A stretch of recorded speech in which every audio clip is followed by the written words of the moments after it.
Welcome. Welcome, everyone. It's Angelo Robles, and welcome to At Family Office TV.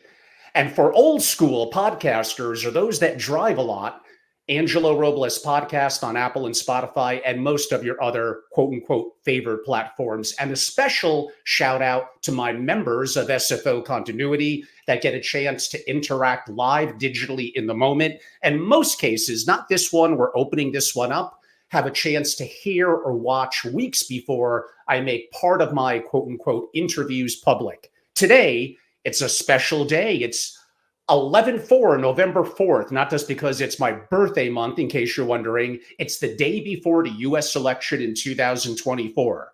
So we're going to call this, on the eve of the election, US politics, stocks, gold, with Porter Stansberry. Porter is the founder of MarketWise, founder and CEO of Porter and Company. As America stands on the verge of a defining election, join me and Porter today for an unfiltered discussion of what lies ahead.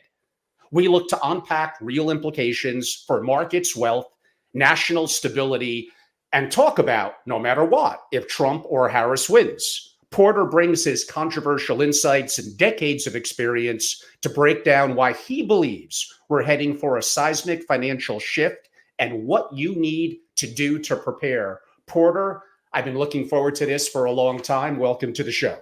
I'm really glad to be here. Thanks for the invitation.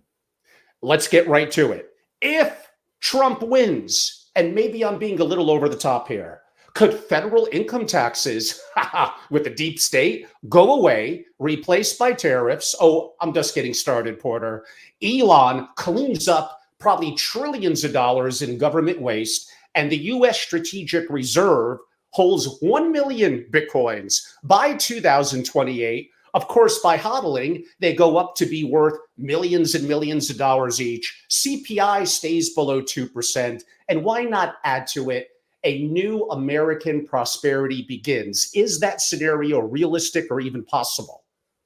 I don't believe it's realistic. I certainly share your enthusiasm for an outcome like that. I wouldn't say that it's impossible. I would just say that scenario would involve a sequence of things we have not seen in America since the early 1980s.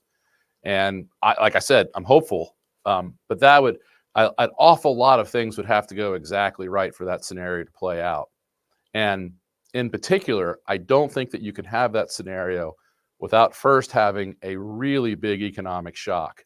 Because however you decide to pay for the government, the reality is the spending has to come way, way down. We are on track to spend $5 trillion this year on transfer payments alone.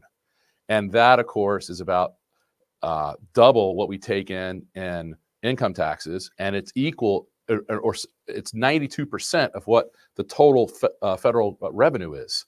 So there's not anything left over for defense, for interest, for paying back the debt. We're in a really tough bind. And if you look, just for an example, look at employment growth over the past 4 years.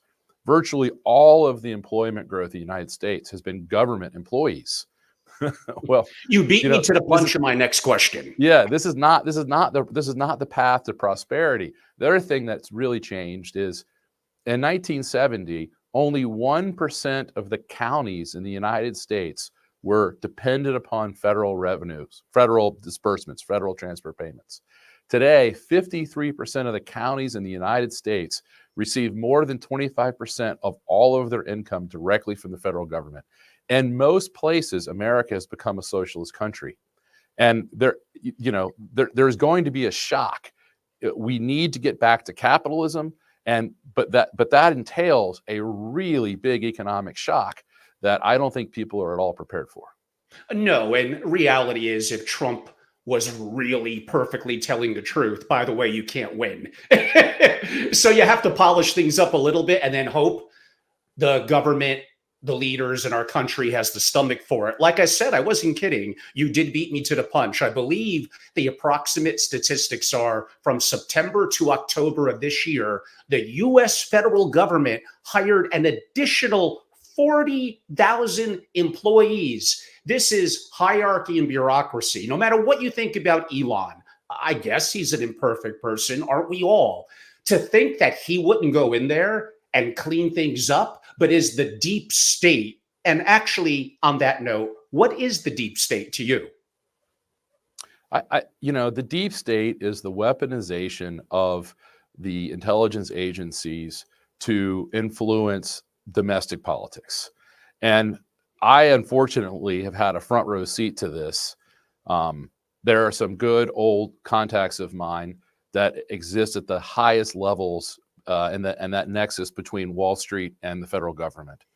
And these contacts of mine have been telling me since 2017 that there was an undeclared civil war going on inside the government, mostly between the CIA and the FBI, against anyone who was trying to restrain or stop the growth of government or the Democratic Party.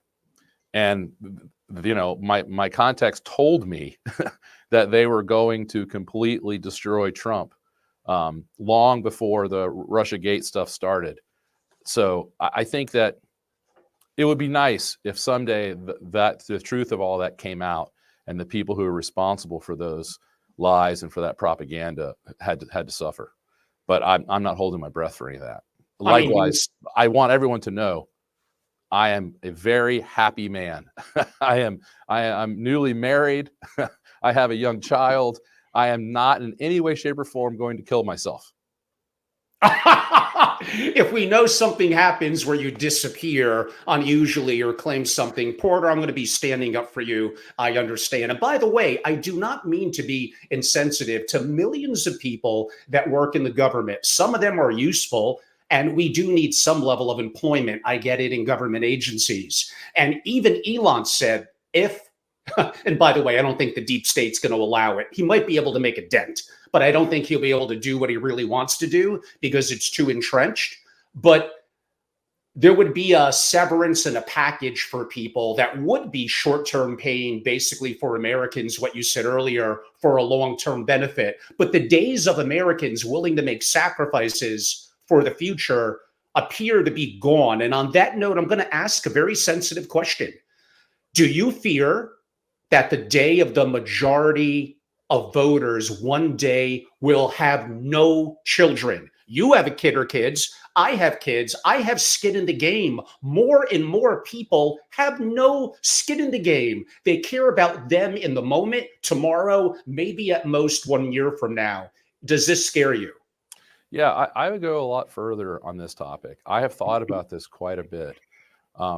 I think that democracy is a really good way of governing a nation of people that have a common language, a common history, a common culture, and that all agree into the very unwritten but most important rules of society. When we all have that in common, then we're going to use our common best judgment to make decisions for society that make sense. But what I think you have in America today is very much this you could call it class warfare, but you also just have a whole group of people that have very different values, the different language, that have a very foreign culture.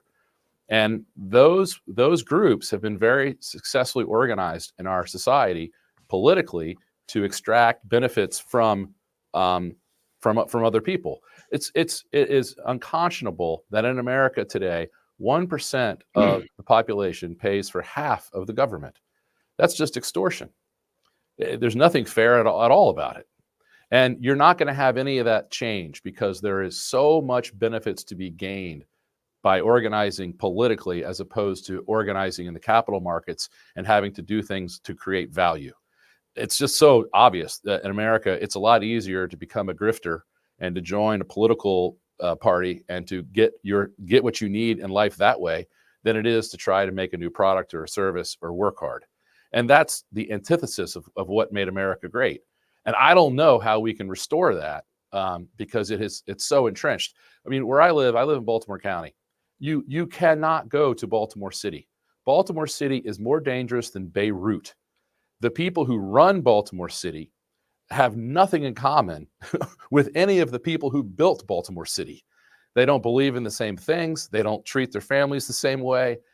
And the violence is just absolutely out of control. This weekend, we had a guy shooting an AK-47 walking down the street in Baltimore City. He paralyzed a young woman, 19-year-old woman, just sitting in her car. It had nothing to do with this tragic incident. But these things happen constantly. Last week, there was a 12-year-old in Baltimore who was arrested for aggravated assault with a gun. And it was his 5th arrest for that crime, and he was 12. We have to just start over. I mean, if you really want to fix these problems, and by the way, it's not just Baltimore. It's Baltimore, it's Philadelphia, it's Houston, it's Detroit. You know all these places. It's New Orleans. These places and the way that they're run politically they should have no standing in America. Every single person involved in running that city should be fired. The National Guard should be sent in, and that entire city we should do to Baltimore City what the Israelis just did to Gaza. We should just absolutely clean the entire place out and say, you can't live here if you're going to behave that way. And man, can you imagine if Trump actually did something like that? Said, look, we're going to fix Baltimore, and here's how we're going to do it. We're going to make people responsible for their behavior. We're going to make them responsible for their families. And if they can't obey the rules, they're going to go to jail forever. That would just be amazing. And, Baltimore has incredible natural harbor. It has incredible highways. It has incredible trains. But one of the most important energy ports in the entire world is Baltimore. We send coal to the whole world out of Baltimore. Baltimore should be one of the greatest cities in the world. And it's an absolute hellhole. And the only reason is because of politics. We've allowed those people to vote themselves out of jail, to vote themselves out of having to post bond, to vote themselves open air drug markets, to vote themselves complete corruption of the city and the police force. It's an absolute shame. And that kind of thing is going to come to the rest of the country if we don't find a way to put a stop to it. But it's not just an economic issue. It's a cultural issue as well. And I don't know how to solve that problem. But it ain't by putting a whole bunch of third world immigrants on airplanes and flying them into swing states. That's not likely to solve this problem. Audience, I did tell you the man Porter is a very interesting read and very unfiltered. I don't care whether you agree or disagree and whether you like either myself or Porter. Are we causing you to think for yourself and open up your mind to different perspectives? What I will say about my own question with people not having kids, evolutionary biologists will be the first one to tell you the name of the game is mating, not survival. There is nothing that occurs without initially mating. 500 years ago. I like mating. Well, 500 years ago, I believe a third of women died during childbirth or near the time of giving birth to a child. And the importance of mating and having birth was still so urgent and important, they still did it. And by the way, in case you're wondering, as I know I'm going to get some feedback, when I ask people from a more libertarian and conservative perspective to come on, then I'm going to grill them a little bit. It might even get a little uncomfortable. Most of the time, they're game to it. I look for people on the other side, and they often tell me no, because they're uncomfortable not getting a list of questions beforehand and having a filtered interview that they want to edit. So if any of you don't like that, maybe after the election, let me just jump in. Let me know. Let me just jump in here about all this. Yes, I have 3 children, and yes, I believe having children is important, and I'm looking forward to having more. But it's also very important to spend time with your children, right? There's no chance I miss my son's football games. There's no chance I don't talk to them every day after school. There's no chance I don't make dinner for them. There's no chance when they're little I don't read to them every night when they go to bed. If you want to have children that end up being good children and sharing your values, you have to spend time with them. And the biggest mistake I see wealthy families make is they do not spend time with their own children. 100%. And that is why these kids end up on drugs. They end up as failures. They end up as embarrassments. It's not because they aren't loved. It's not because they didn't have advantages. It's because the parents didn't spend any time with them.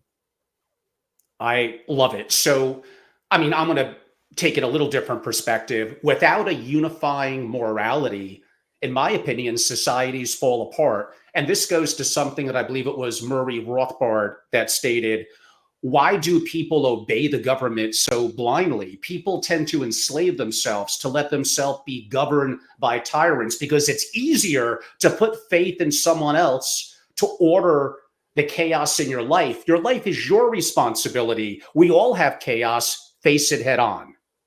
Yeah, the famous study that was done, I believe it was at Yale, the Milgram experiments. Show you exactly how readily people will torture one another if they're told to by someone in a lab coat. I mean, what did we see during COVID? Our entire society turned into a bunch of goddamn Nazis because somebody in a lab coat said, you can't come to work unless you take an experimental vaccine. And everybody jumped on that bandwagon. It was just disgusting and shameful. And that just shows you the real fundamental weakness that exists in our society. We are far too ready to believe what the tyrants tell us. My personal story about all that is my father. I never got to know him because they sent him to Vietnam in 1972, the year I was born. And what a tragedy for him and my mother, the high school sweethearts. Their entire lives were wrecked, all because of a fucking lie. There was no chance that a civil war in Vietnam was ever going to play a role in our national security. Not ever, not for any reason. Meanwhile, we didn't even back the country that had the honest election. We backed the country that overthrew the rightfully elected leader. And no one in America knew anything about that. And it just goes on and on and on. So when you talk to me about the problems in our society, the problems in our government, these are big, deep issues. And it starts by finding out information for yourself and making your own decisions about these Absolutely. Things. Thinking for yourself. I'm going to bring up a subject, Porter. Some will think it's a little bit too offhanded or not applicable. I actually think it is. And it's gained a massive amount of social media notoriety over the weekend. Peanut the squirrel was effectively the authorities, the government, came to this man's home. And maybe he was breaking the guidelines a little bit. And to effectively force their way, my words, into his home, take his pet, kill his quote unquote pet. I think it was actually 2. Now, the fear to me is not a squirrel dying, although I do think that is a little sad as it was a pet. It's the issue of the government, the state overstepping their boundaries. What's next? They don't like how I treat my dog. They didn't like how I'm raising my children. This starts a slippery slope that I do not like. Of course. This stuff is just ridiculous. I mean, and by the way, you want to see a guy radicalized. If my kids go in the city of Baltimore and they end up getting shot or hurt, I'm going to be very angry. But if somebody comes to my farm and shoots my dog, I'm going to shoot back. When I'm in Wyoming, I feel the same way. But in Connecticut, I can't say that. Yeah. Well, I mean, these animals are very important to people. I've had the same bird dog for 10 years now, and he's gone everywhere with me. And he is my right hand. I mean, he knows me very well. He reads my mind.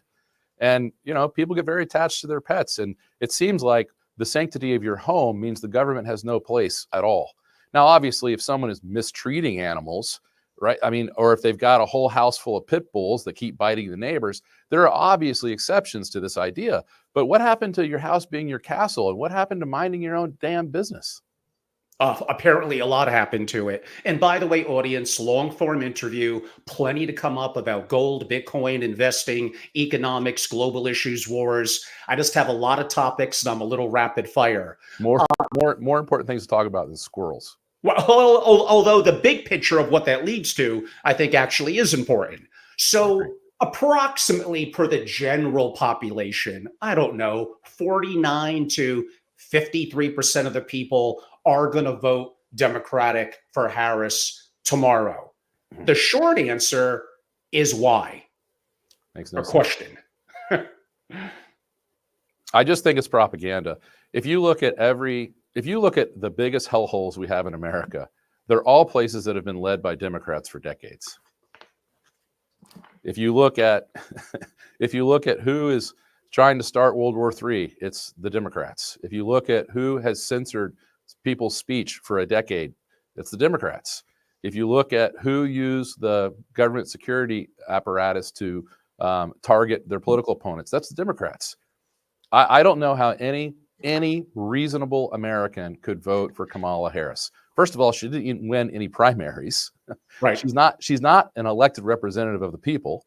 And they lied to the Americans about the president's mental decline for months and months and months. Obviously. By the way, I don't think that Trump is a sinecure. I would, I do like that he's an actual business person as opposed to a lawyer or a politician. I like that about him. But man, his personal behavior is so abhorrent.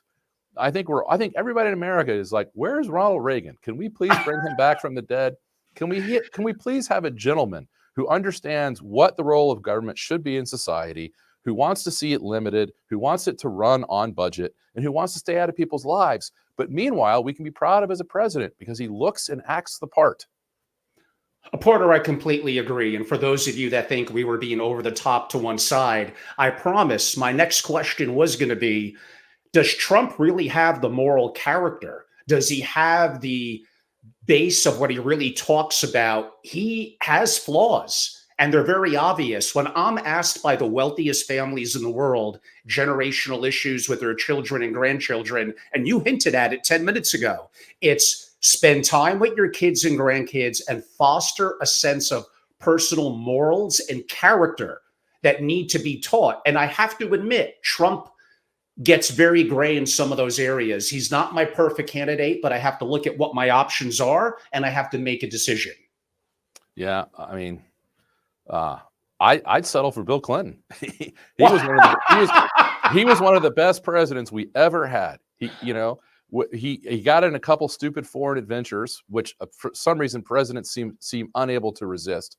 Even Ronald Reagan and all the stuff, the idiotic stuff he did in Grenada and Nicaragua was, But I think the worst president we've had in my lifetime was the second George Bush.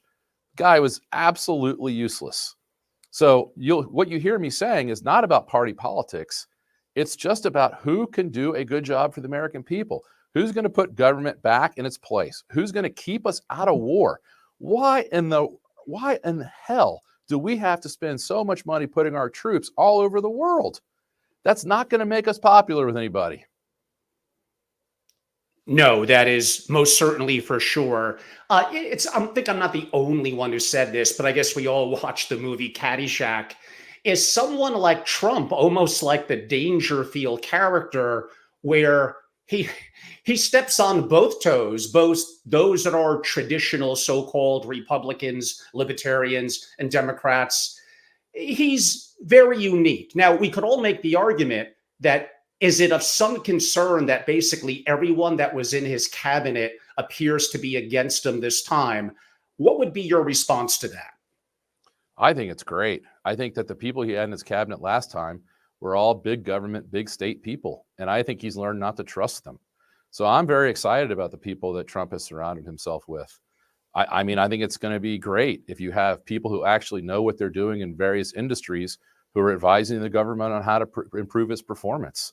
And we need a massively smaller government because we cannot afford the promises we have currently made. And that's just a black and white numbers issue. Look at what's happened to M1 during this administration. So it's gone from 4 trillion to 20 trillion. And Kamala is still telling people during the football games last night that it's the grocery store's fault. I mean, that is so pathetic. I said on X, formerly Twitter, I said, is Kamala that stupid, or does she think we're that stupid? And I don't think the American people are that stupid. I think they have seen the absolute gross incompetence of this administration, and I'm very confident that they're going to kick the bums out. And if I'm wrong about that, then we've got a really big problem. Now, Porter, if I could let's go with the word pushback a little bit. So I think I'm asking fair and balanced questions. I'm an imperfect person. Yes, I skew to being libertarian a little bit to the right. But on social issues, I probably consider myself more open-minded and so-called maybe old school liberal. But here's a little bit of a point. Could I make this? Stocks are at an all-time high. Home prices good or bad, at an all-time high. Gold, all-time high. Bitcoin, all-time high. I think a big issue, you mentioned the jobs report, that could be a little misleading, and the debt. The national debt is an issue. But before you answer it, and I know COVID was unique, we do have to admit Trump was a great contributor to it as well. Absolutely. I think that, I think Trump was very badly misled by the entire medical industrial complex. And I think I think they used that panic. You remember the guys, the researchers in London who were saying that you were going to have bodies stacking up in the subways and all this stuff. They said that there was going to be hundreds of millions of people that would be dead by next Tuesday. And, Trump, either to his credit or to his, detriment, believed those lies and, rescinded a whole category of personal liberties, which I definitely don't forgive him for. I mean, he was the most tyrannical president we've had since Abraham Lincoln. And that's not the way that Americans should ever be treated. Your health is your responsibility, not mine. And I definitely, I never, ever want to see our country do those kinds of lockdowns ever again for any reason. It's completely antithetical to what it means to be an American. So no, I don't think that Trump is a perfect candidate, and I don't think he has a perfect track record. What I have seen him do consistently is be willing to learn from those mistakes, to address them openly and honestly. And that is something I have never seen the Democrats do, not once. The average 30-year fixed rate mortgage is now back again above 7%, according to Mortgage News Daily. That's almost 100 basis points bump up from effectively when the Fed cut rates by 50 basis points back in September. What does that tell you? You made a point earlier about how everything is at indexed high levels. And what I want to point out is something much more important, especially for wealthy people. What's happened in our economy over the past 30 years is the hollowing out of America. We have been inflating away all of the gains to productivity so that real wages have not increased in about 50 years. And that has led to the middle class to being very much harmed. It is not possible in America today to get a high school education, to go get a good job, and to be a member of the middle class. To do that, you have to have two adults working, which is very bad for the family, very bad for the birth rate, very bad for our country. And that is purely because of inflation. If you print enough money, you can make stocks go up. If you print enough money, you can make bonds go up. If you print enough money, you can keep interest rates down for some period of time. But you and I both know where all that ends. And it ends with the destruction of the middle class. It ends with the destruction of the social contract between the people and the government. It ends in riots. It ends in strikes. It ends in war. And we are on track for all of those things. If you look at the stock market in terms of gold, it hasn't gone anywhere in 20 years. And if you look at it in terms of sound money, aka Bitcoin, it's gotten destroyed. We do not have a fair society. We do not have a fair economy. We have a society and an economy that favors the elite, both in corporations and in governments. That is why 10 companies now make up almost 40% of the S&P 500. That is not smart. That is very risky. And likewise, the S&P being at 28 times earnings, that's because people are fleeing the inflation, not because they believe in the likelihood of those earnings to grow. Yeah, we're good. That's actually a great comment. We're going to get to some of that relatively shortly. But staying on the theme of economics as well, BlackRock CEO Larry Fink and notable other investors, Drunken Miller, Paul Tudor Jones, making the case for higher bond yields and obviously higher inflation and debt concerns ahead. Are you basically on board with their thesis? I'm way ahead of them. I cannot imagine how any fiduciary would ever buy a treasury bond from the U.S. government. The U.S. government is no question absolutely bankrupt. They're spending 100% of tax receipts on direct transfer payments, and they're having to borrow all the money they need to make the interest payments on our debt. Meanwhile, our debts are now going up at $1 trillion every 100 days. the government is completely bankrupt we are on the verge of a hyperinflation. And that is exactly what you're seeing from gold. It's exactly what you're seeing from Bitcoin. And it's exactly what you're seeing from that small cohort of public company equity that is best able to manage inflationary pressures. Well, I mean, that brings up a little bit of a comment. Then I want you to comment on one of your posts, I believe, the last couple of days, which was startling. First of all, greater embedded inflation in the world than we've ever seen. You could definitely make that point.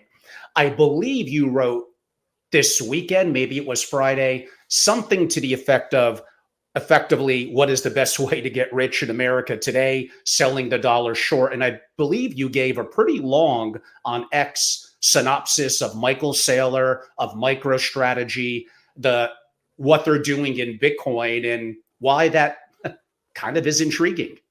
Yeah, let me be clear about this. Michael Saylor is a friend of mine, and my company, my research firm, Stansberry Research, has covered his business for a decade, and we think very highly of him. He is a genius, every bit as much of a genius as Elon Musk is.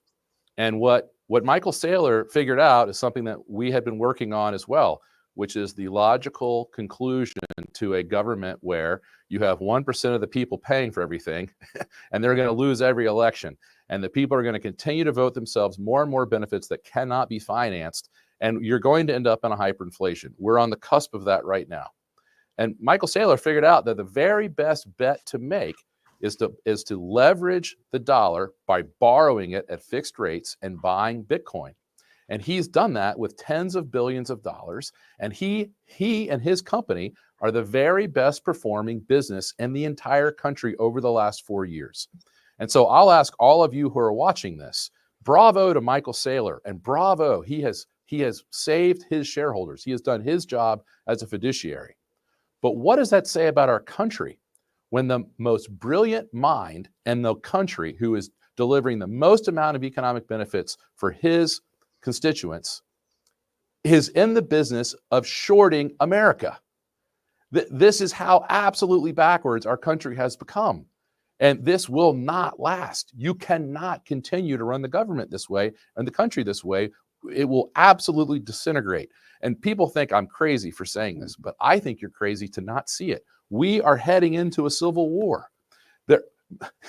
53% of the counties in the United States depend utterly on the federal transfer spending.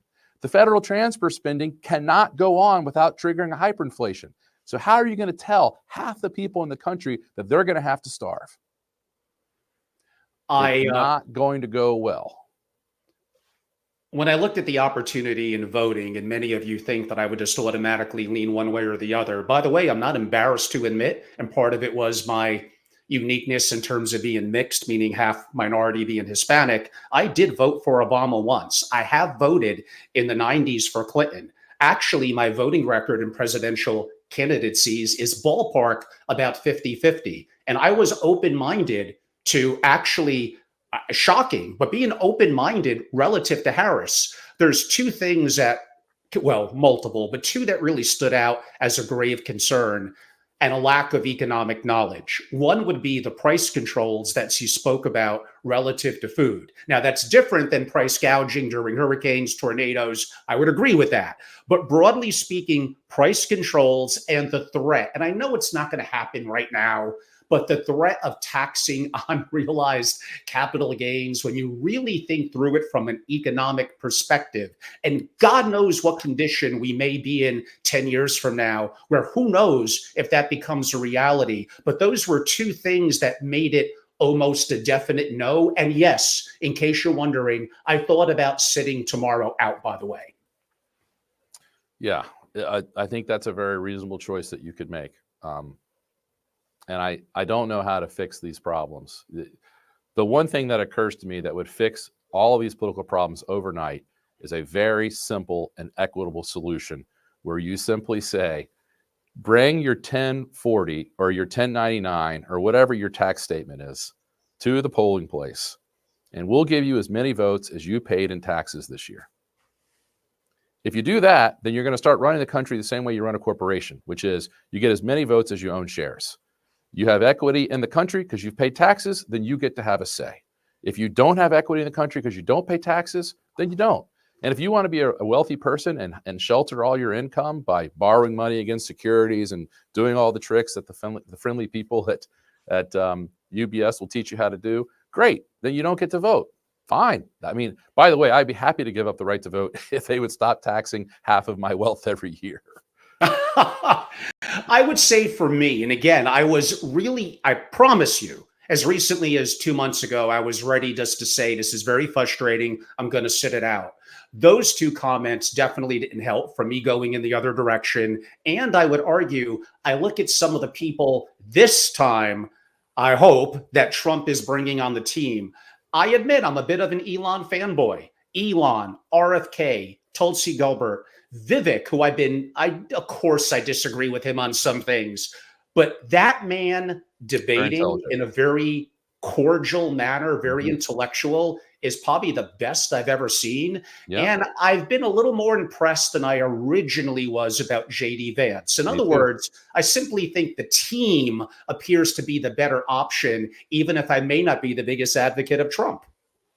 Yep, I agree with all of that. I have been really impressed with Vivek and with JD Vance, and I think that cast of characters brings some hope to the Republican Party as well, because I think those people are the kind of Republicans that I grew up identifying with. My uncle, by the way, was a long-term, lifelong best friend and business partner with Howard Baker. And sure. Howard Baker, you may remember, was the Senate Majority Leader in the 1980s. He was also co-chairman of the Watergate Committee in the early 1970s. And he was a Republican, but he was a very moderate Republican who was well liked by both sides. And he was a statesman. He was capable of explaining what's good for the country, and that's what we're going to do. And I really feel that way about JD Vance. I think that these people, they have very sensible ideas about how to run the government in a way that's acceptable to all Americans. And man, just look at the craziness that has erupted in our society over the last 4 years. What in the world? Can you imagine, seriously, can you imagine if our parents saw the world that we have created? Where you have men boxing women in the Olympics?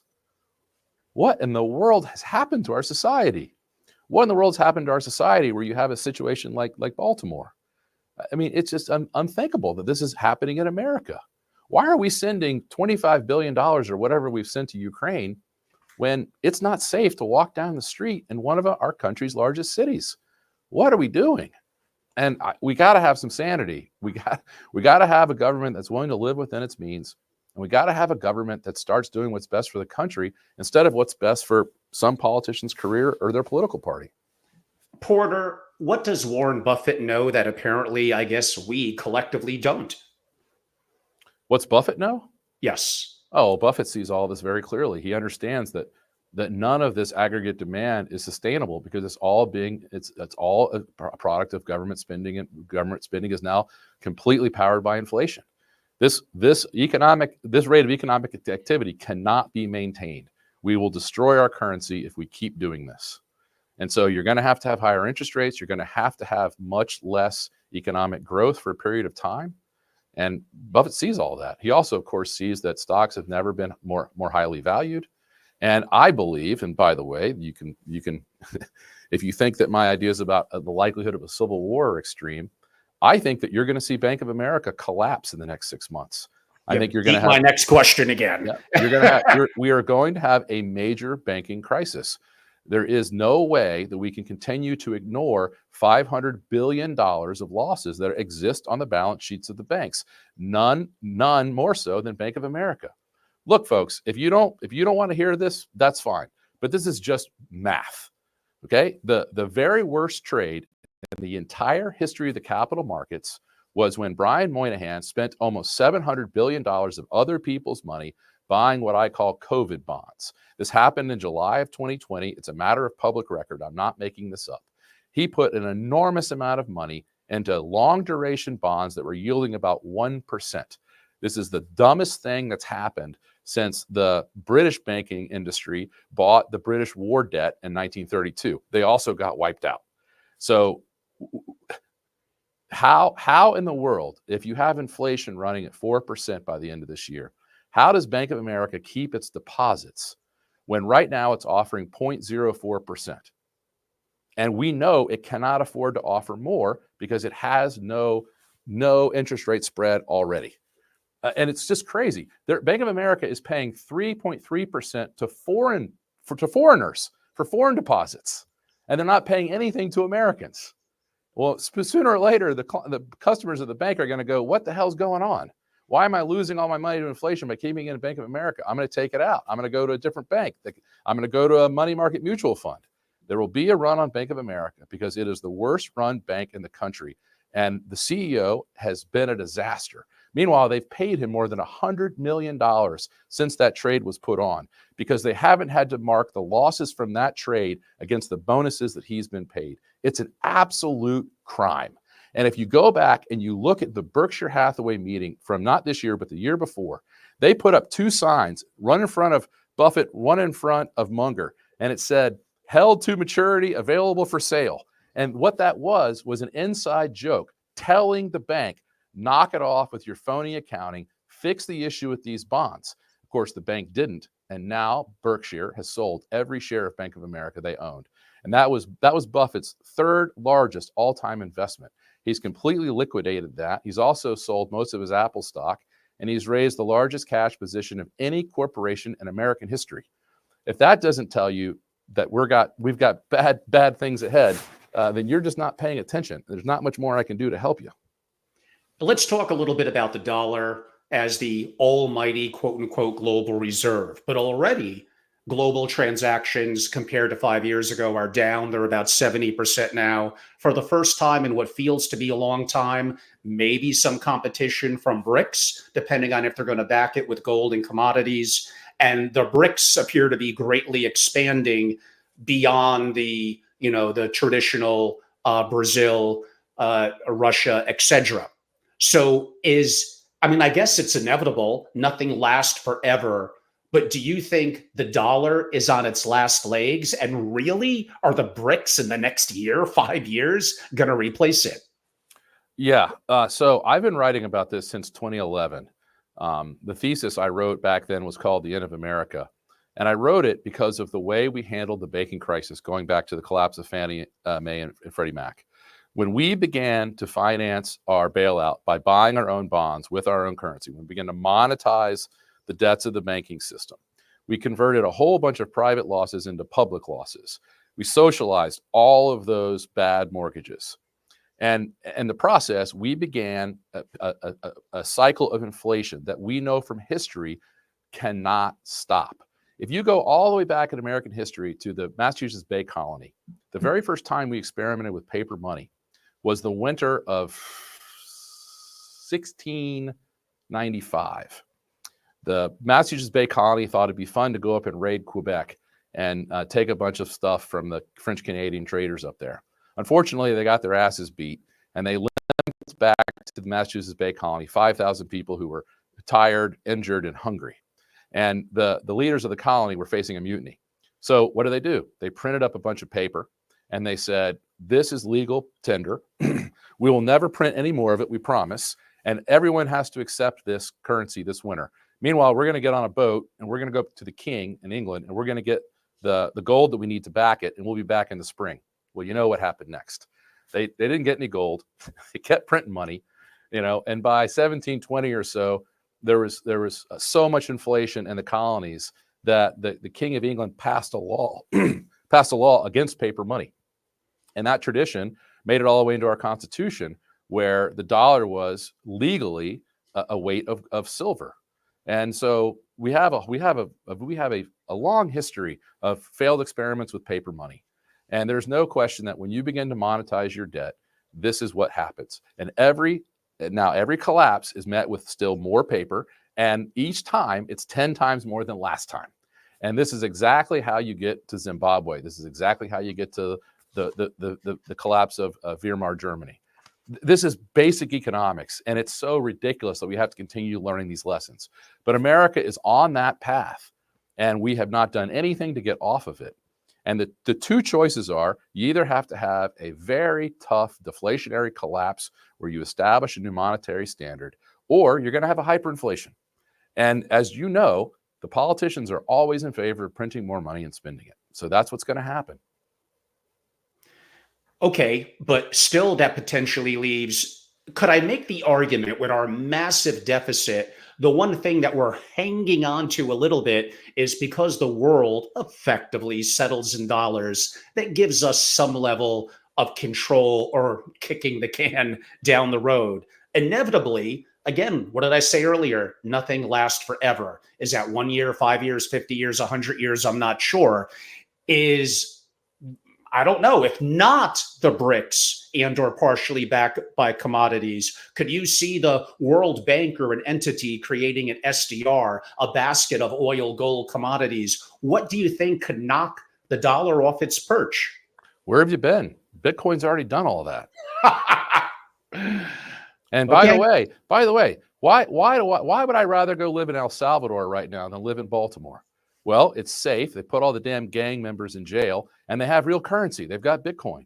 And Malay's about to do that in Argentina too. I would not be surprised if over the next 50 years, Argentina becomes the wealthiest country the world has ever seen. If you want to have a successful country, you have to have freedom, you have to have free markets, and you have to have sound money. America's decided to abandon all of that, and we're going to end up as a shithole country. And it's already happened in many places in our country. And the reasons are obvious and simple to see. And by the way, the gig is up for the dollar. If you look and you see how many central banks have been buying gold and more and more and more every year, it's right in front of your face. The gig is up. If you're still holding dollars, you're a goddamn moron. The world cannot make it any more plain that it does not want our toilet paper over money anymore. If I could push back a little bit, could I make the point the US is a wonderful country? It has contract law. It has a powerful military. The Mississippi River gives it amazing farming, oil, natural resources. No question. We have an edge and have an advantage. I went to Europe a couple of months ago. I've been to LATAM. I've been around the world. And of course, architecture, great food, wonderful people. They do not have the entrepreneurial spirit that Americans have, the uniqueness that makes us collectively from different cultures around the world, a unique society around a commonality of morals and certain standards. Therefore, okay, we're a limited giant, even a one-eyed giant, but I don't see, I mean, maybe Argentina, you said in 50 years, what is going to replace us? I just don't see it at the moment. Listen, there's no question that America should be infinitely wealthier. And there's no question that if we just did a couple simple changes to have sound money, to have low taxes, and to have real freedom, that we would be infinitely wealthier. But look who has gotten rich over the last 50 years, far richer than us. It's Singapore, it's Hong Kong, it's Ireland. It's everywhere that has sound money, small government, and freedom. And we're no longer the leaders in that space. We're getting our asses kicked by lots of people around the world. I'm just telling you, if you haven't been, go to Ireland, go to Singapore. You won't believe the standard of living in these places. Meanwhile, there is not a single public school student in the city of Baltimore who reads on grade level. Not one. And we spend $28,000 a year on that hellhole of a school system. What do you think that 500,000 people who are so uneducated that they can't read, what do you think they're going to do for their lives?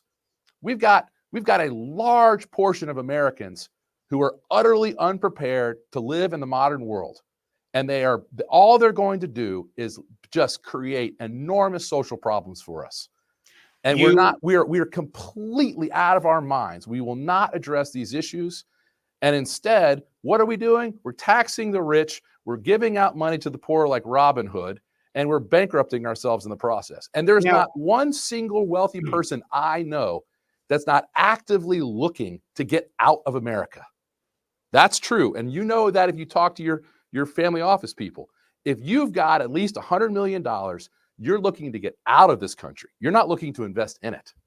That's true I think, and I actually have experience in that subject. I did my biggest masterclass ever was sovereign risk and disaster preparedness. And I absolutely agree that we have issues and challenges. Every country you mentioned is relatively small, homogenous, and by the way, are effectively a zero in military. Russia, China, North Korea, Iran could wipe them off the earth if it wasn't for, I don't think, their moral character. Oh yeah, you think so? You think anybody could wipe Ireland off the map?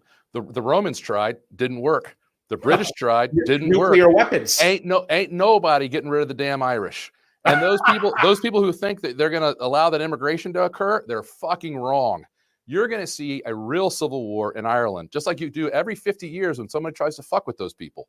Leave the Irish alone. Now, Porter, again, I'm going to push back a little bit. Besides my nuclear war comment, those countries, including the U.S., actually including practically everywhere on Earth, populations, what did I say earlier about mating? They're declining. In Japan, supposedly it'll disappear in 700 years. Listen, this is something that I've written about for 25 years. I'm writing a book called Warren Buffett's Mistakes. And I think you can learn a lot from people by looking at their mistakes. There's no question that Buffett's a genius. No question that Elon Musk is a genius. But everybody makes mistakes. And when you see a genius making a mistake, you can learn a lot from it.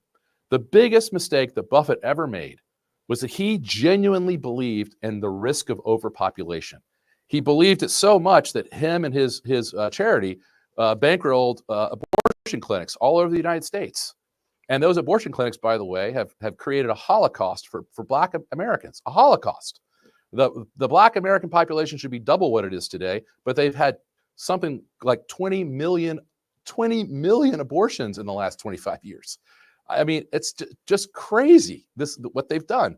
I'm not talking about your right to an abortion. I'm saying that as a culture, as a people, this is suicide. So I've never, ever believed that population was a risk to any society. Population is critical to economic growth and wealth, critical. But I think that there's a giant difference between an American who worked hard, saved, and immigrated here.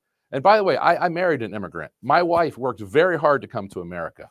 I'm completely in favor of immigration. We need talented people from all over the world to build a better nation. No question about that.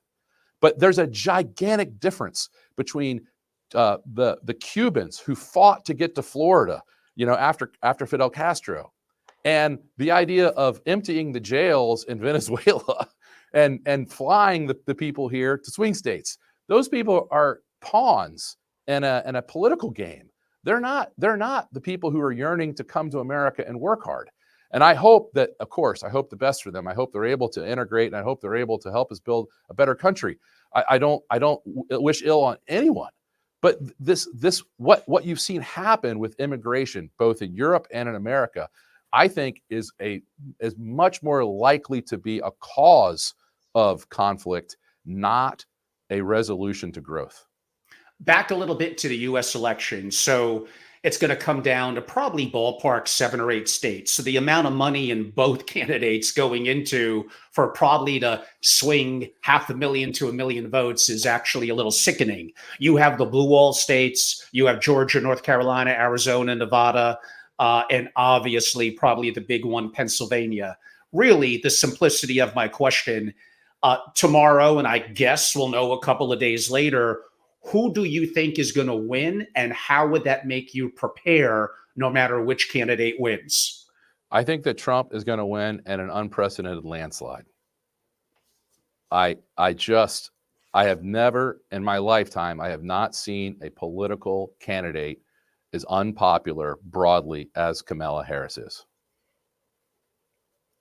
The Democrats have the advantage of simply there's more registered Democrats than Republicans. Now, yes, concentrated big cities, it's an electoral college. I get it. But to have a Republican landslide victory, we probably have to go back to 84 and Reagan, meaning it's harder for them to quote unquote do it. You feel from your constituency, your subscribers, your audience, it is going to be that much of a landslide? Yeah, I do. Listen, I get paid to look at math. I can analyze a business for you. It's not hard for me to look at banks and insurance companies and other things like that and tell you if they're being well run or poorly run. I'm not really a political analyst, but I have never seen the Republican base be as energized as I see it with Trump, and I have never seen the Democratic base be as dispirited as I have seen it with Kamala. I think the Democrats just simply embarrass themselves, and I don't think even their staunchest supporters are very proud of what's happened. And again, just playing a little bit of the other side because your opinions, I think, are going to be valuable to my audience. When I first heard the tariffs idea, I kind of thought it was stupid. And then I reconsidered it doing some research, and I'm like, I don't know, but interesting. But there was something written by someone on the other side, Adam Posen, The True Dangers of Trump's Economic Plan. He argues, I'll briefly read, Trump's unilateral vision could harm the economy due to increased tariffs, mass deportations, and a push to control the Federal Reserve, impacting inflation, consumer strain, and economic destabilization. I would assume you would disagree, and I think you already gave your main points for doing so. But what did you think about what I read? Broadly, if you knew it, his comments, and how you would react to them. I think that tariffs are a very dangerous way of funding the government. Okay. And I think that overall the issue is not the government funding. If you study economics, you'll learn there's an absolute truism. There is no kind of tax policy that can generate more than about 20% of GDP in tax revenue. And the reason why is very simple to understand if you understand human nature. If you tax people more than about that overall rate, they just stop working. There's a reason why the Soviet Union failed. And you cannot generate more tax revenue than about 20% of GDP. So right now, government spending is 38% of GDP. We've got about 100% more government than we can afford. And the question is not how to raise taxes to pay for it, because we can't. We're already raising as much money in tax revenue as we can. If you raise taxes further, you'll just have people quit working, quit paying, leave the country, etc. Taxes are already super steeply progressive, and they're as much as we can afford. So whether Kamala wins or Trump wins, you have to have a major reduction to government spending, or else we're going to have a hyperinflation. There's just no way around it. If you try to fund it with tariffs, the risk is that you're going to greatly increase the cost of living, because trade enables the most amount of wealth creation, because it enables the most amount of specialization of labor. There's a reason why we don't grow bananas in the United States. That's because it's way easier to grow them in Costa Rica. And when you have trade, you get all the advantages of that comparative advantage, which, by the way, is the earliest and most important concept in economics. And every economist in the world, right or left, understands that the entire basis of wealth is comparative advantage and specialization of labor. So if you start taxing that, you're gonna really, really have a very, very painful and inefficient way of raising resources. The very best way to raise taxes on any economy is a simple flat sales tax. If everybody had to pay the same that, then they would vote for less government because they get tired of paying for it. The very worst way to raise revenue for an economy, the very worst way, is through tariffs. And the second worst way is by taxes on capital. If you tax capital, you're not going to have capital formation, you're not going to have capital investment, you're not going to have economic growth. So these are all things that every single economist already knows. They're basics of ABC of reality. Why our politicians have such a hard time admitting these truths and explaining it to the American people, I got no idea. Let's assume that Trump wins and Elon is involved. And again, I think because of what may be perceived as deep state, they're not going to be able to make massive cuts. Maybe they make a dent. We're still going to have a $36 trillion plus deficit. It's over $1 trillion of interest payments on that, which exceed our defense budget. Like, to potentially make an impact on that, there's going to have to be pain before there's pleasure. But in voting every 4 years, how is he or any candidate going to be able to address that? You're going to have to be honest with the American people. We're living beyond our means. Is that going to work? You know, honestly, I really don't care, because if they're not honest with the American people, it's going to be even easier for me to get wealthy, just as it has been for the last decade. All I'm going to have to do is borrow money and fixed interest rates and buy Bitcoin, and I will get unbelievably rich. Just do that. And if the people don't want to be told the truth, they don't want to be sold down the river, then they're going to have to live within their means. This is just basic economics. It really has very little to do with right or left. Both sides of our country have run our finances in a terrible, terrible way. You can't borrow $1 trillion every 100 days and expect to survive. It's not going to work. I think we all would basically agree with that. Just how to get it done appears to be a bit of a challenge. And one little thing, I want people to understand something. There is a doom loop that has already begun. Right. Because all of these transfer payments, which now make up 75% of all government expenditures, they're all indexed to inflation. And you don't think of it this way, but our interest expense is also indexed to inflation. So we keep spending more and more, and then we keep printing to pay for it. And that cycle is going to get out of control. So something is going to have to give. And the only way to avoid a hyperinflation over the next decade is going to be by cutting government spending by about 50%. That's going to have huge ramifications on the economy, on corporate earnings, on everything. We're going to have to learn to live within our means, or we're going to suffer a catastrophe. Porter, I would say, looking back 30 plus years ago, and I'm older than you, but I was young and growing up. I would say the right, quote unquote, was the party leading after the Reagan era in power, and deep state skewing to them, and quote unquote, any party that tends to get an advantage tend to going to be squeeze it tighter and tighter to their benefit. So negative things that I may be saying about the deep state now being more democratic, I would say the same thing, and I did, even when I was younger, relative to when the right was more in power. My bigger picture question, as pendulums do shift, I look at universities, I look at big tech, I look at Hollywood, I look at traditional media. I might, shockingly, even look at Wall Street and say, they went far left, and there's been a little swing back, a little bit more to the center. Is this the way the world works? The party in power just wants to stay in power, no matter who they are. These are questions I can't answer. None of this stuff makes any sense to me. I can't understand it. There's things about politics that just don't make sense to me. I just really, truly don't get it. I don't understand why, as a political strategy, it's so difficult to tell the truth. I guess it's just because like any other kind of advertising, no one tells you the chocolate cake's going to give you diabetes. They just tell you that it's soft and delicious and chocolatey. And so I guess that's the way they win elections, and that's what they have to do to stay in power. So that's what they do. But it's just so nonsensical. It really is. It's just Looney Tunes what our country does from time to time. We don't talk about this enough, but you brought up something about nuclear war earlier, and I want to tell you something about nuclear war that I don't think anyone really recognizes yet. You can't actually use nuclear weapons. It's not because you can't fire them. It's not because you can't kill millions of people. Politicians do stuff like that all the time. It's because using them will poison the entire world. So if you did something like, detonated 50 nuclear warheads on Russia, you would spray plutonium all over the entire world, and you would poison the entire earth.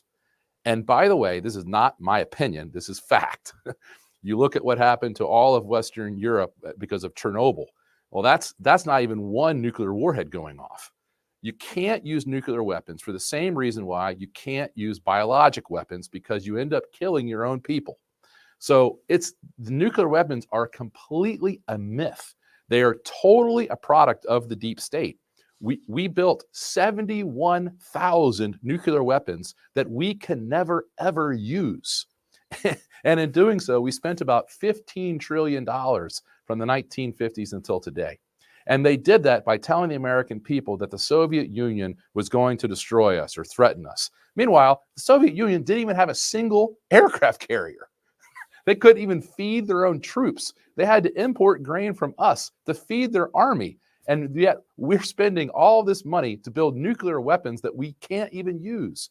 These are the kind of things that our government has done and will continue to do unless we have some kind of check on their power.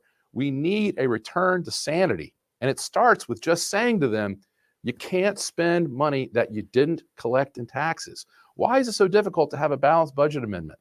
Every state in the country lives within a balanced budget except for DC. Why? Why is the question. On a completely other subject, I did tell you that I bounce around. Are we seeing an other tech bubble? I don't think so. I've done a lot of work on parallel computing, and it is a massive and important change. I actually don't think so. I think you're going to see that the earnings that keep flowing into NVIDIA and keep flowing into the entire parallel processing transformation is going to continue for a very long time. We have existed on one type of computer architecture since the 1950s, and we are now building a much more capable kind of architecture. But that's going to require a whole lot of hardware and a whole lot of software and a whole lot of rewiring the world. But it's going to work a whole lot better. So I'm actually very excited about the gains in productivity and efficiency that are going to come from the parallel processing revolution. Well, that would be very interesting. It could make a positive impact in the US because the Mag 7 is obviously companies US centric. I'm probably a little off on this, but I think I heard somewhere that every trillion-dollar company on earth effectively has initial or close to initial roots in California. Yes, I know Facebook was originally founded in Greater Boston, but you get the big picture. And Saudi Aramco started initially with at least corporate offices in San Francisco.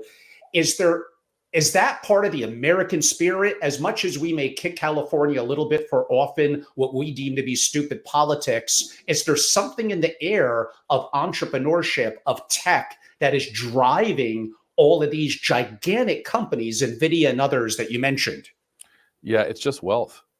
There's more concentrated wealth in the San Francisco Bay Area than anywhere else in the world by a wide margin. And if you look and see what they have built out there, starting with Apple Computer, with Genentech, with these incredible businesses that were in the 1980s with Amgen. I mean, these are revolutionary technologies that are creating the modern world around us. And they all happen in the same roughly 50 square mile area. So there's just an enormous concentration of wealth there. And it's been great for the entire world. And back to your other comment, Porter, old school, more traditional value investors are going to state, I don't know, like what is Angelo and Porter talking about? NVIDIA, the Max 7, the PEs don't make sense. I'm a value investor. I'm going to look beyond that on quarter to quarter growth. I'm going to look at the world is changing. Metrics need to be different. I'm going to look at supply and demand in a given market infrastructure. I'm more on your side, but I did a podcast where I spoke about investments in NVIDIA, in Meta, in Alphabet. Do you think that a family office should have exposure to those kind of hardcore growth stocks beyond nominal, possibly as much as 15 to 20% of their portfolio? Absolutely. I was talking about Warren Buffett's mistakes, and his biggest mistake was avoiding technology. There's been no more important source of wealth in the world over the last 50 years than technology. And I think that if you do not have a technological expert as a part of your analytical team, you're making a huge mistake. I have worked with some fantastic tech analysts in my career. David Lashmet is an absolute genius. And he has brought to us more than 30 different businesses that have gone up more than 1,000%. Currently, I'm working with a guy named Erez Kalir, who used to be Julian Robertson's personal money manager. Julian Robertson, of course, is the founder of Tiger Management, very famous hedge fund firm. And Erez, has a degree in microbiology from Stanford. He has a JD from Yale, and he was a Rhodes Scholar. and he has spent his whole career understanding the revolution going on in biotechnology. So he's covering that for my team now. These are incredibly important businesses, and what the wonderful thing about them is you have an opportunity as an investor, if you're willing to study the fundamentals, to get in on a business model where you have a tenfold improvement over what current standard of care is or current technology. I mean, the NVIDIA processor is not 10% better than the Intel processor. It's 10,000 times better. And so it's very easy for you to make those bets. All you have to have is the technical understanding required to know where there's a tenfold improvement, and there's no stopping it. So I think in a lot of ways, investing in revolutionary tech is easier than investing in, say, a good insurance company or something, because the differences in the businesses are much less nuanced. Now, yes, I admit in what I described in the short term, could it potentially be more volatile? Sure. But if I'm a family office with tens, hundreds, or billions, or $100+ billion, the advantage I potentially have is patient capital and to see things through and have enough cash reserves where short term needs could be met if markets are down. We may come back to that a little bit later, although I know we're effectively heading to the home stretch. Why are private equity giants effectively selling in record amounts? Why are private equity giants selling in record amounts? I don't know. I honestly, I don't really cover many private equity firms, so that's a question I just can't answer. Sure. What would be your take? I just don't have much insight into that. I've always been in public equity. That's always been my playground. Okay, and we're going to definitely bounce back to that. Trust me. If what you say is true, Trump wins, and it plays out the way you think it could, what is going to be the impact in the relatively short term, 3 to 12 months, on interest rates? Did you hear about the big bond trader who died last week? No. Well, he apparently made it to heaven. It was a miracle. Most bond traders don't go to heaven, but he got to heaven, and he was a little surprised. He's like, why'd you let me in? And God said, well, I was wondering if you could tell me what you think interest rates will be in 6 months. If you have to explain the joke, it wasn't very funny. Oh, no, yes, I get it. Basically, who the hell knows? There's so many moving parts that's putting a crystal ball to work. If you're a longer term investor, you're maybe not looking to be as tactical from that perspective. I can tell you this: if I'm running a family office of $100 million, I have zero exposure to anything longer than 3-year paper in denominated in US dollar. Zero. I have no exposure. Okay, Porter, let's stay on that theme a little bit. If I'm a typical $300 million family office, relatively a tightly controlled family, not too big, and I'm looking more longer term, 5, 10, 15, 20 years out, I need to have some liquidity in cash that I don't want to wake up one day and the portfolio is down 40% in stocks. That might happen. Well, I would have a full allocation of cash right now. If we talk about how to build a perfect portfolio for the world that we live in, it's real simple. There's 4 buckets. You need to have exposure to equities because you've got to have growth. Okay. And how do you hedge your equities? You hedge your equities with cash. So right now, stocks are at all-time highs. I would have a full 25% exposure to cash.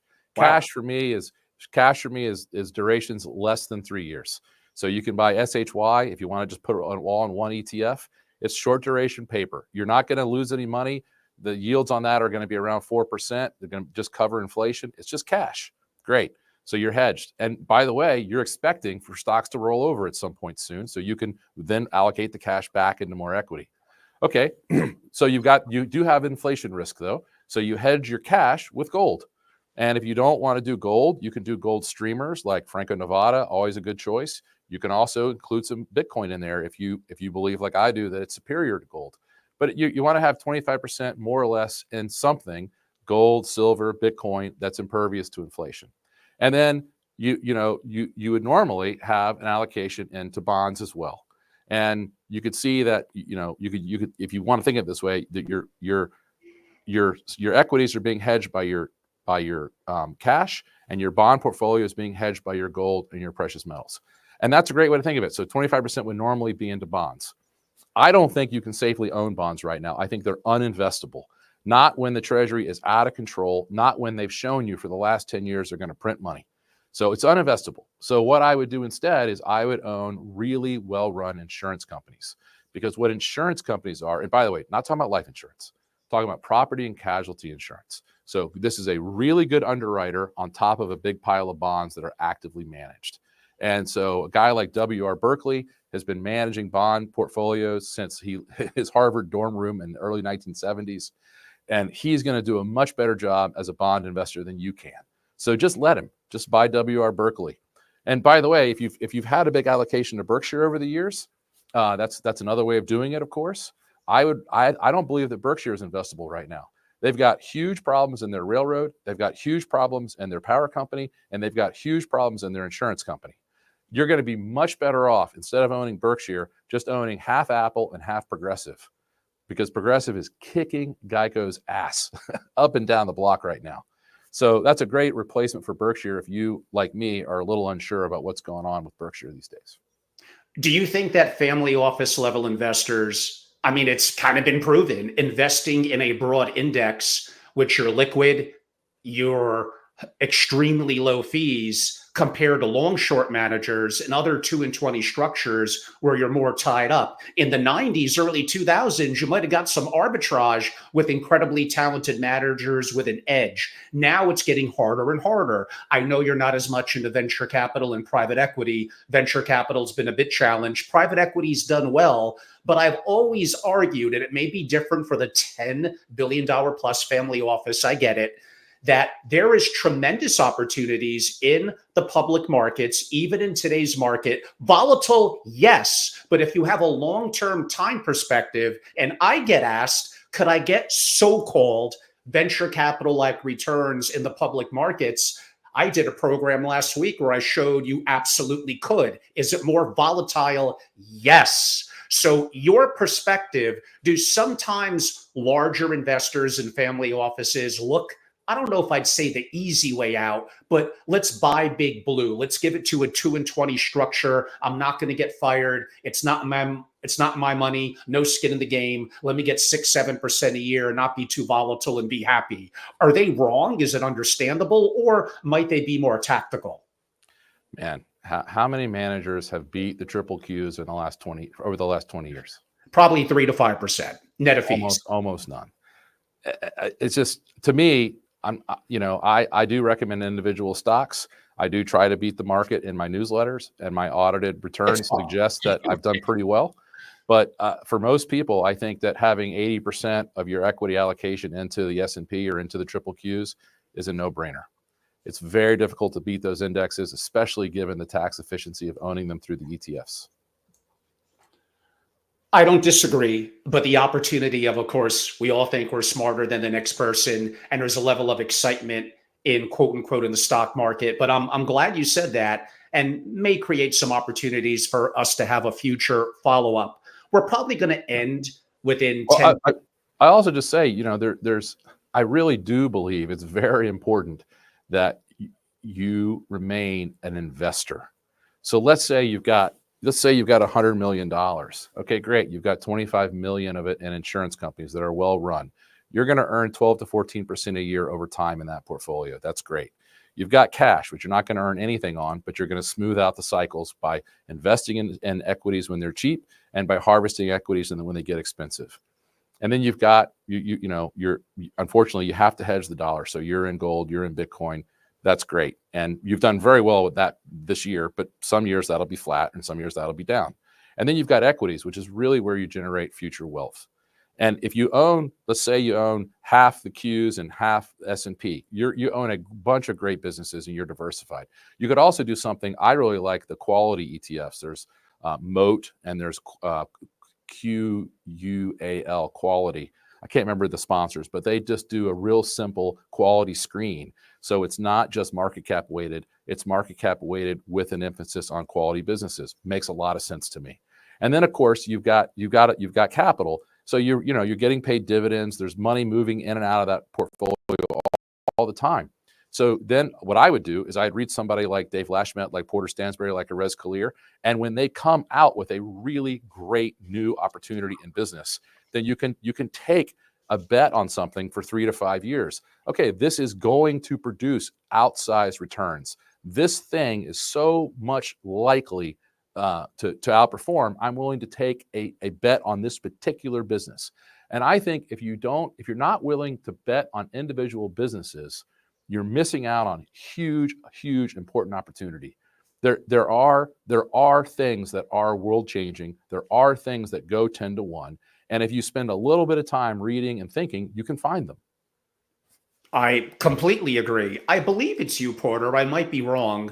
And we didn't even get into energy, oil, although I probably have an indirect question coming up. I believe you're a huge advocate of the company Exxon. Is it still the case, and why?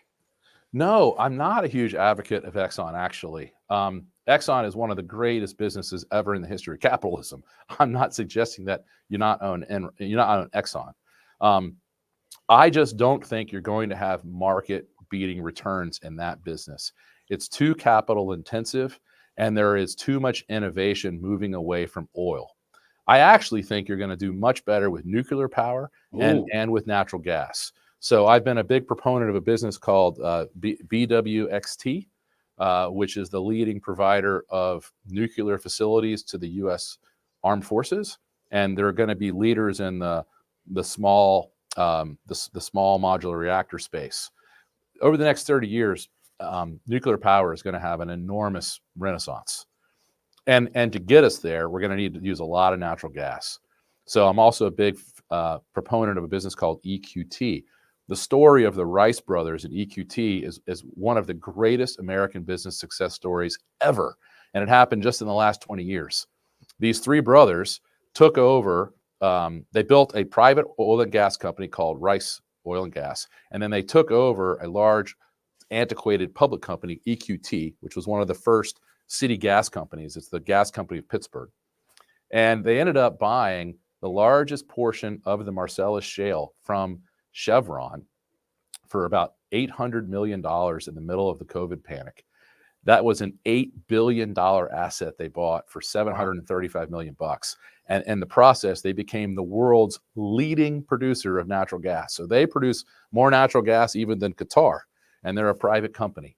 And they're, of course, expanding into LNG, and they own a pipeline to export it. They're going to be an enormous integrated natural gas company, and they're going to be the first new fully integrated energy company in America probably in the last 50 years. They're really doing some incredible things. We're getting a fair amount of questions piling in from families. We'll go a little bit rapid fire. I don't believe as much your bailiwick, but they asked, so I'll ask it. For a family office, are you an advocate of a part of their portfolio being placed in private credit? Again, I want to be really careful not to talk about things I don't understand. My asset management firm, Stansberry Asset Management, has a private credit fund. And I know we've done a great job with it. And I know people really like it. And I think it's delivering cash yields of in excess of 14%. So it's certainly a much better alternative than buying treasury bonds. But I think so much depends, of course, on what you mean when you say private credit. You know, who's doing the underwriting? What are the assets backed by? All those things are super important to understand, as well as all the fees. And it may be a similar answer on the next one, but I have to ask it. And families are noting, Angelo, family offices usually anchored in the core alternative of real estate. I find it very geographic centric. If you have an edge, I think it's wonderful. It comes with advantages and arguably disadvantages. Would you recommend for maybe a typical family office investor that is not experienced in real estate, either to co-invest with another family or simply go in the public markets like a REIT? Yeah, here's something that you don't hear very often. I think real estate's a terrible asset class, and I wouldn't recommend owning any of it. Why? Well, it has very low return on assets. You end up making all your money from leverage, and that's just very dangerous. It's not something that I would do if I was managing permanent wealth. I seek to own very little real estate personally. I don't think it's a very good business, and I think it's not it is not commonly appreciated how risky it is. Although all of a sudden now people are waking up to that reality. Yes, I think I gave a couple of days ago. If you purchased real estate 15 years ago for 500,000, and admittingly, I'm not throwing in the leverage and all that, just a straight 500,000, and now it was worth 2.5 million. That does sound pretty amazing. Kudos to you. But if you put that into the SPY or especially the triple Q in that same time frame, you'd actually have more than that. And I don't think let me give you an even better example. Sure. I have been recommending as one of my top 10 stock picks since 2007. I want people to recognize I bought this because I knew we were entering a residential mortgage crisis. I shorted Fannie and Freddie. I wrote about it for years. It's one of the most important things I ever did in my career. And yet I told people, go buy shares of NVR. NVR is a national home builder. And back in 2007, they were the only national home builder that didn't own any real estate at all. So when people ask me, should I invest in real estate? I'd say, well, you know what? I invested in NVR because it didn't own any real estate. That's how I think about investing in real estate. And if you go and look at that stock, it is one of the best performing stocks of the last 40 years, outperforming all of the tech stocks. I think in the last 20 years, it's up about 10,000%. And again, it's a real estate company that doesn't own any real estate. And that's how I feel about being a real estate investor.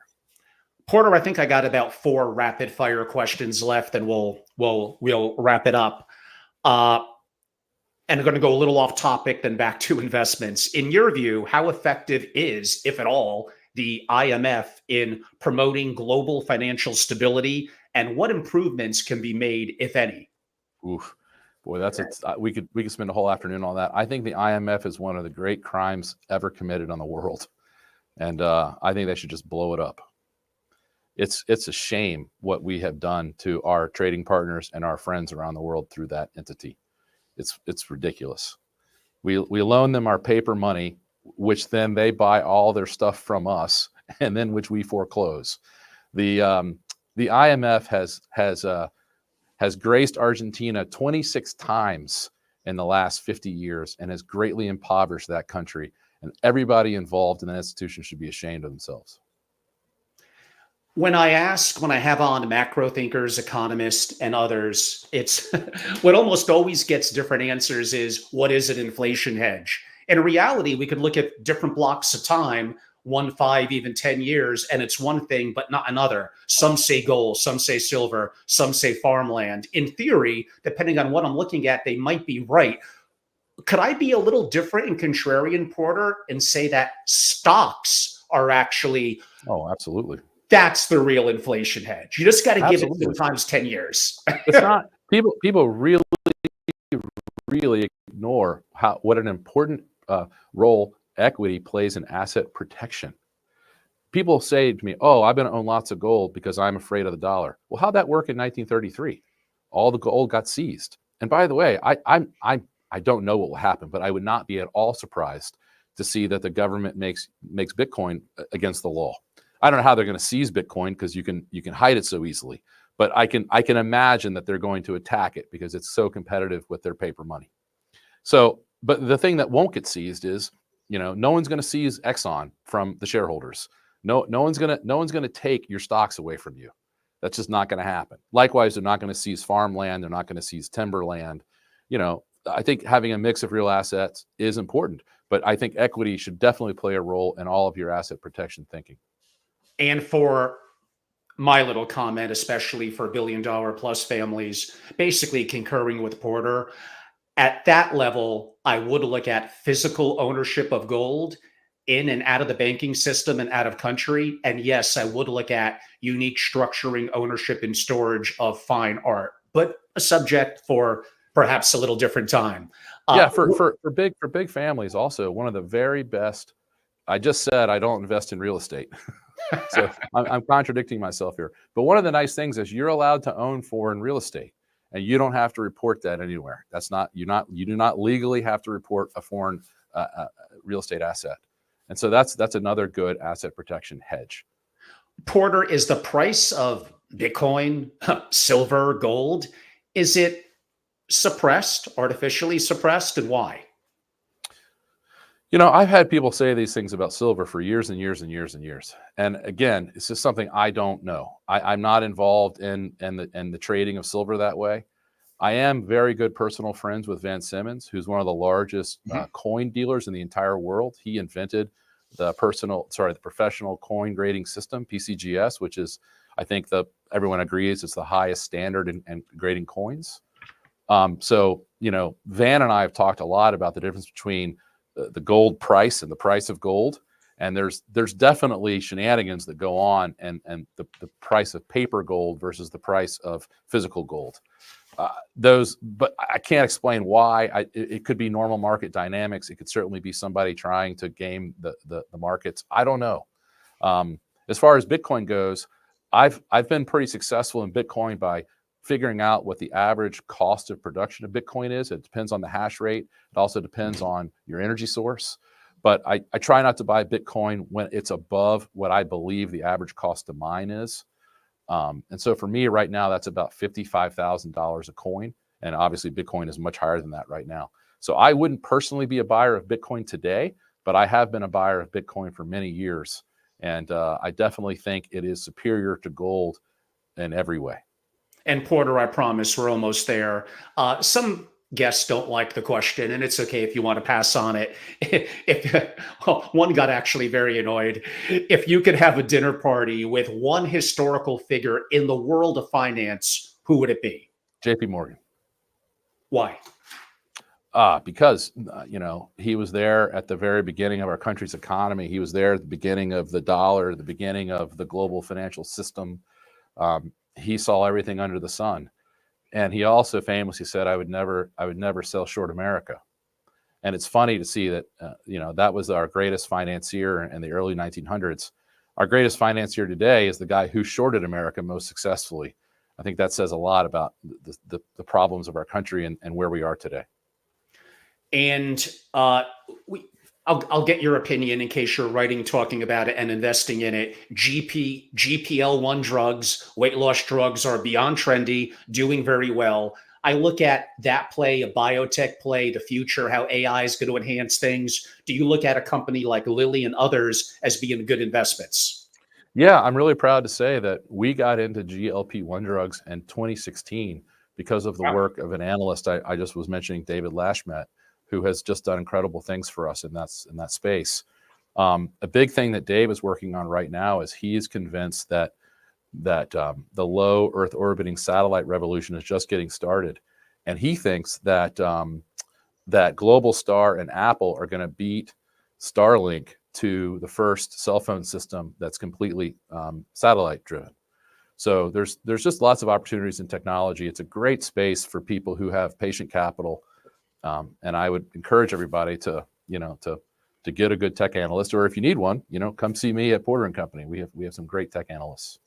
I mean, some of the things that you mentioned, from AI advancements in deep tech, what I would call deep space to a degree, what you describe now, GLP-1s, I completely agree. These are all things a little bit on the cutting edge that I've been active talking about with family offices. And family offices could sometimes be very conservative, very careful. When I spoke about Bitcoin 5 or 6 years ago, the vast majority of them thought I was crazy. I'm not sure if they were not correct about that, but I think allocating a portion initially till you get more comfortable on your thesis in a variety of the things that we're speaking about today. And again, think for yourself and form your own thesis. If you don't mind, you mentioned a stock that ironically was more of a indirect real estate play. And some people are asking if you could repeat that stock again. Sure. It's the home builder. It's NVR. Okay. And besides that one, if you don't mind, and I know you're opening up the kimono a little bit to people that aren't necessarily your subscribers, it's a little unfair, but I have to ask you anyway, based on your view, what other investment could be a hidden gem? Yeah, I'll tell you very simply. In my personal portfolio today, it's dominated by two positions. I own an enormous amount, for me, of stock in Philip Morris. I think that's one of the greatest consumer products businesses of all time. Most people don't know that Philip Morris invented light beer, and even with the entire government on their back, they have still increased their dividend every year for all time. They didn't cut their dividend during the Great Depression. They're just an amazing business. They understand what human beings want, and they give it to them good and hard. And in my opinion, you can either pay the tax of nicotine your whole life, or you can collect the dividends of nicotine your whole life. So I'm a big fan, an advocate of Philip Morris shares. I'm also a big fan of the property and casualty insurance businesses. And there's a new property and casualty insurance company called Kinsale. And it was developed by some very experienced property and casualty insurance people.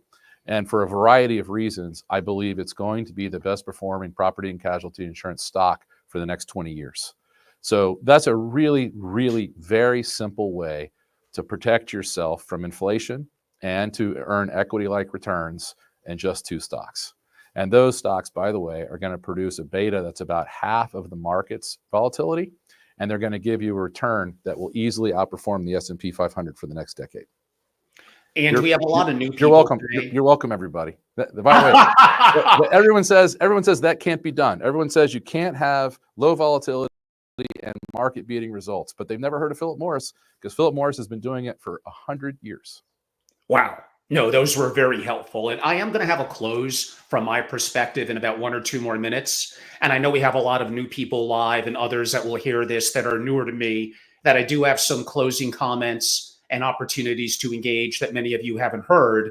But out of respect, of course, for my wonderful guest, and we appreciate him being open, honest, and direct. Again, it's not a matter of being likable. You don't have to agree with everything. What happened when we could have honest? No one's ever accused me of being likable. That's for sure. Oh, I kind of get accused of that as well. What's a little sad, Porter, I get accused of that by my wife. Yeah. But I've been married for a long time, for 28 years. So hopefully I'm doing something right. But why don't I give you a chance, for those that are shockingly not as familiar with your work, a little bit of a closing comment and how people could learn more about your services, subscriptions, and what you do. Well, it's really not hard to find. If you Google me, you'll find my research company. It's called Porter & Company. And you can also just sign up if you want to just get to know me a little bit. You can read a free daily e-letter that I write. It's portersdailyjournal.com, portersdailyjournal.com. Not hard to find. And, we sell some incredibly valuable research for peanuts. I should really raise my prices, but we'll give you everything you need for about $1,000 a year. And that's a lot cheaper than your advisors are charging you, I bet. I think with some of your insight that you gave our audience today, you were absolutely not kidding on that. I mean, I tell people maybe 99% of what I say is not going to be valuable to you, but if you listen enough to it, even on 2x speed, one great idea that you act on is going to be so exponential to either a hedge, to either an idea or opportunity, or sometimes directly investing, that I'd like to hope could be very valuable. If you don't mind, Porter, one more time, where could people go and how could they learn more? Sure. The easiest way is just go to Porter's Daily Journal. That's my name, Porter. So, Porters, portersdailyjournal.com. You can also just Google Porter Stansberry and you'll find my research company online. Excellent. And if you don't mind, Porter, I'll try to do a wrap in about 2 or 3 minutes. Then you had enough of me. We got the election coming up, lots going on. And I do look forward to hopefully having you on at a point in the future, maybe first or second quarter. Again, like I stated, a lot of new viewers and listeners, I appreciate you. My name is Angelo Robles. I've been active in the family office world for a long, long time, most known as being the founder and longtime chairman of Family Office Association, sold it, moderately active investor in my own right, and active with my private club for family offices called SFO Continuity. I do some level of consulting, but I do love long form interviews, a little bit like Porter, where I probably share, honestly, more than I probably should, but I enjoy giving back. So many of you could go to simply my name, angelorobles.com, and learn more. And for the real insight and interactivity in person, private masterclasses, a variety of things. Simply join SFO Continuity. It's all on the website. You can't miss it. And I'm extremely active across all social media platforms and have one of the greatest handles ever in the family office world. Got it years ago because I'm old, at Family Office, especially on X, where I'm not as active, but on YouTube. A little bit on my final comment. One, this has been a interesting time politically in this country and really around the world. We're one day away as we're recording this live and recording it on what, 11/4 in the afternoon, and tomorrow's election day. Like many of you, we may have imperfect candidates. I agree with that. And we're at the stage now where all of us, including mistakes that I made, we're anchoring in and not opening up our mind to listen to other sides and perspectives. I remember a time when we used to do that, and it might not have even been, when did this change? Maybe 10 or 12 years ago. I'm an imperfect person. I am wrong. Like I said, and I'm not trying to be funny with it, I'm perhaps, my wife will tell you, not always likable, kind of unlikable. The challenge that I have with the family office world is it's very vanilla, very down the middle. There is practically zero original thinking. I put myself out there. I hope to see around corners. If I'm right 51% of the time and wrong 49%, well, it depends. That may end up being of value to you. Get one or two good ideas, cause you to think for yourself. That's really what I hope to do. I'm never going to be the most popular person in the family office world. There's about 5-10 people that are way more popular. I want to provide to you a certain kind of guest, insight, challenge ideas, and give you, and I got deep experiences traveling the world, creating family offices, restructuring them, understanding best practices. And I am the biggest devotee of Jim Collins and Peter Drucker that you'll ever find. My real love is productivity among significant families and their family offices, but I do happen to love investing as well. So one, I want to thank Porter again for being a guest. I look forward to having a very active end of the year. Go and subscribe to Porter if you don't already. What's wrong with you? I think it's an incredible deal, and he gave some great insight that he didn't have to do. So hopefully you see the value of that. And from my perspective, go to angelorobles.com. I want you to join. I want you to be a part of my private club and get the value in my obsession. I am passionate and I am obsessed with what I do. And I hope that shines through, even if it is sometimes a little loud and over the top for some of you. I really appreciate all of you. Thank you, all of the supporters. Again, I'm Angelo Robles on behalf of Porter Stansberry. Have a great day. Thank you all so much.